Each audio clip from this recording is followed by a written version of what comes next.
Woo! Let's go, man. Man, setting up for the new Fortnite studio. So excited, man. Take this, brother.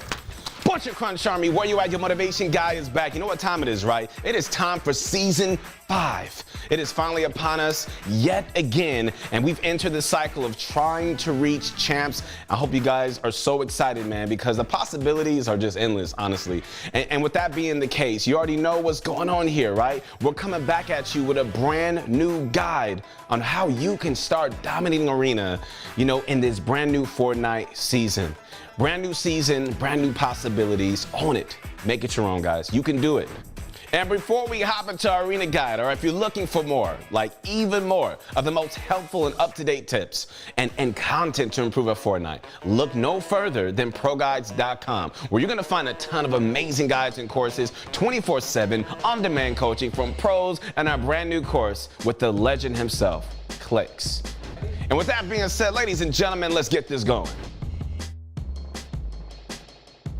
Starting off with the early game, all right, obviously the map has undergone some major changes to say the least. Tons of new landing spots like Salty Towers, Stealthy Stronghold, Hunter's Haven, and Colossal Coliseum have all been introduced to the game, and it's really going to be important at this point in this season that you find your landing spot and really just get like a good general feel for the massive changes that have been made to the map. Arguably, the most hyped landing spot addition, Salty Towers, features aspects of the previous Chapter 1, Point of Interest, Tilted Towers, alongside some remaining Salty Springs houses. Okay, so if you're looking to reach champs as quickly as possible, although it might be tempting to visit these new POIs, it is best you guys avoid them in arena game modes, all right? Every time Epic Games makes changes to the map, we consistently see a large quantity of players flood the new POIs and landing spot additions just out of pure curiosity. As a result of the new POIs being saturated with players, right, and it's just significantly harder to get out of spawn,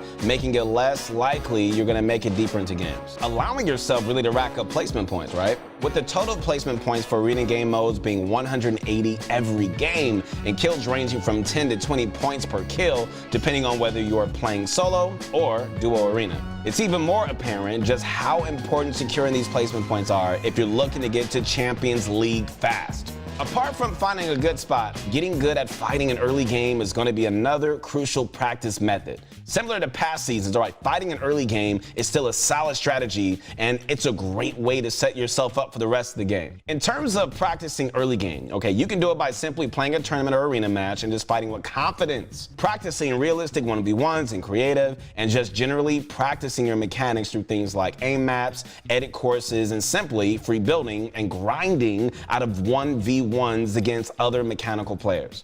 But overall, guys, one of the biggest factors for your early game is going to be finding a solid landing spot, especially with all the new changes that's happened, right? Overall, like what we recommend doing is just simply hopping into some games and just figuring out which spots that you generally like landing at. From there, you can just simply head to the website fortnite.gg and devise a loot route, which you could just use to loot the spot effectively and just set yourself up for a solid early game. And while we're on the topic of finding a landing spot, if you're struggling to find a spot or just to sort out a loot route, feel free to go talk to one of our pro coaches over on ProGuides.com who can guide you through the process and help you find the perfect early game spot.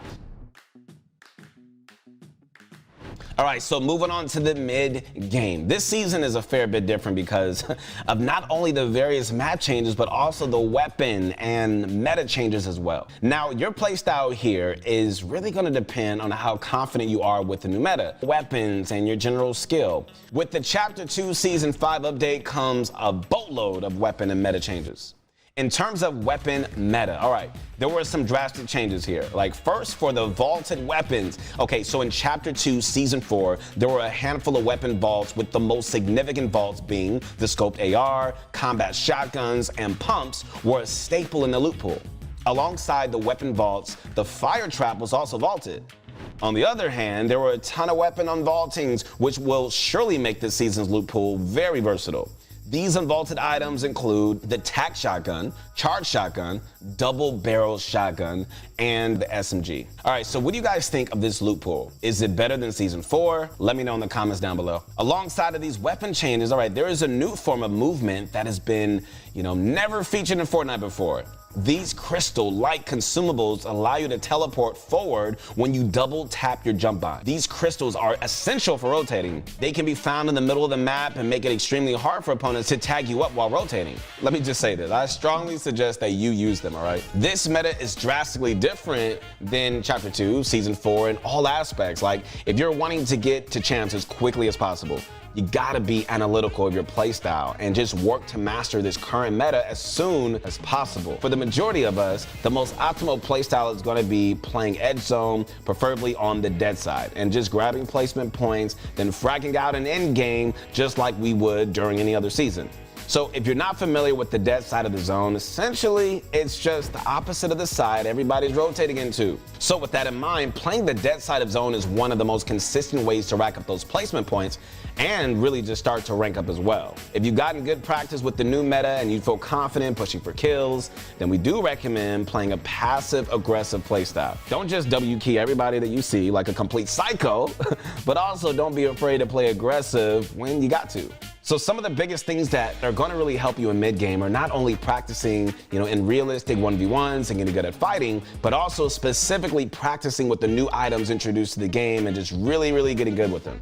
And with that, like simply grinding arena like previous seasons and grinding out fights is going to be one of the simplest yet most effective ways to improve your fighting. It's going to improve your rotations and general game sense. It's really going to help you in this new season. Finally, okay, I know a lot of us don't like to hear it, but with the increasing skill ceiling in Fortnite, bot reviewing, guys, is also going to be an incredible tool. All right, I say this all the time, but taking 15 minutes once in a while to review your gameplay and really look for areas to improve is really going to make a huge difference. And if you don't want to do it on your own, don't worry about it. You can always feel free to use our VOD review system over on ProGuides.com, as well as getting guidance from a pro. All right, guys, moving into the end game. Woo, this is what I'm talking about. Like, this is the stage of the game in Fortnite that's really changed the least going into the new season, and it really tends to go that way most seasons regardless, right? The meta still consists of utilizing your mobility items like shockwaves and going for impact frags and staying ahead of the zone. Using your mobility is pretty self-explanatory. Carrying your mobility, in game, is always important if you manage to hold on to it until this stage in the game. There's really no better time to use it. All right, guys, so when it comes to impact fragging, we recommend looking for impact frags pretty much the entirety of the game and really just targeting them specifically when your materials are low or you need to get a kill for any other reason. And finally, as a general strategy, it's best to stay ahead of the zone and end game and preferably look back toward players struggling to get in. This definitely has been, the meta for a long time in competitive, and you can really just start stacking up kills in arena games doing this, as most players aren't really super experienced in in-game. In fact, you can honestly grab the majority of your overall kills in in-game by simply using your mobility at the right times, going for impact frags when you're in a rough situation and simply just staying ahead of zone, to look back for kills whenever you're in a more safe situation. In-game really doesn't have to be insanely complicated, and using these 3 tips, like alongside practicing your fighting and tunneling, should definitely help you guys quite a bit when it comes to gaining points and doing so on a consistent basis. All right, guys, so with that being said, we gotta wrap it up for our guide to early, mid, and end game in Arena. Hopefully this video really helps you out and really just help you dominate Arena in this season. So we gotta do a recap. You guys ready? First off, in early game, a ton of map changes have obviously been implemented. So your first step, as with any season that really involves major map changes, should be to find and learn a new landing spot. Like, you gotta do that. Along with preferably like learning a loot route as well to even be more efficient. So, take the time to practice early game. Take the time to really practice early game fights, through realistic tournaments and arena, right? And finally, don't forget to use the website, Fortnite.gg, to help you out with your loot route. Moving into the mid game, the most optimal play style for gaining points is definitely going to be playing the dead side of zone and only taking fights when there is a clear benefit. Another tip that we mentioned here, and I mean like right here, was to use the new items like the double barrel shotgun as often as possible so you guys can adapt and just really get good with them before anybody else. And then it's really gonna help you just stay ahead of the meta and perform better as a result. And finally, while end games are pretty difficult, they're pretty difficult mechanically, there are 3 things that you can do in Arena to maximize your potential in them. And, even grab a bunch of kills while you're at it. So you gotta use your mobility effectively, all right? Go for impact frags, guys. Especially before you get into, a really horrible situation. And constantly, just get ahead of zone to grab kills on players struggling to get in. Use these tips, and I'm telling you, man, it's gonna be a major advantage for you in endgame.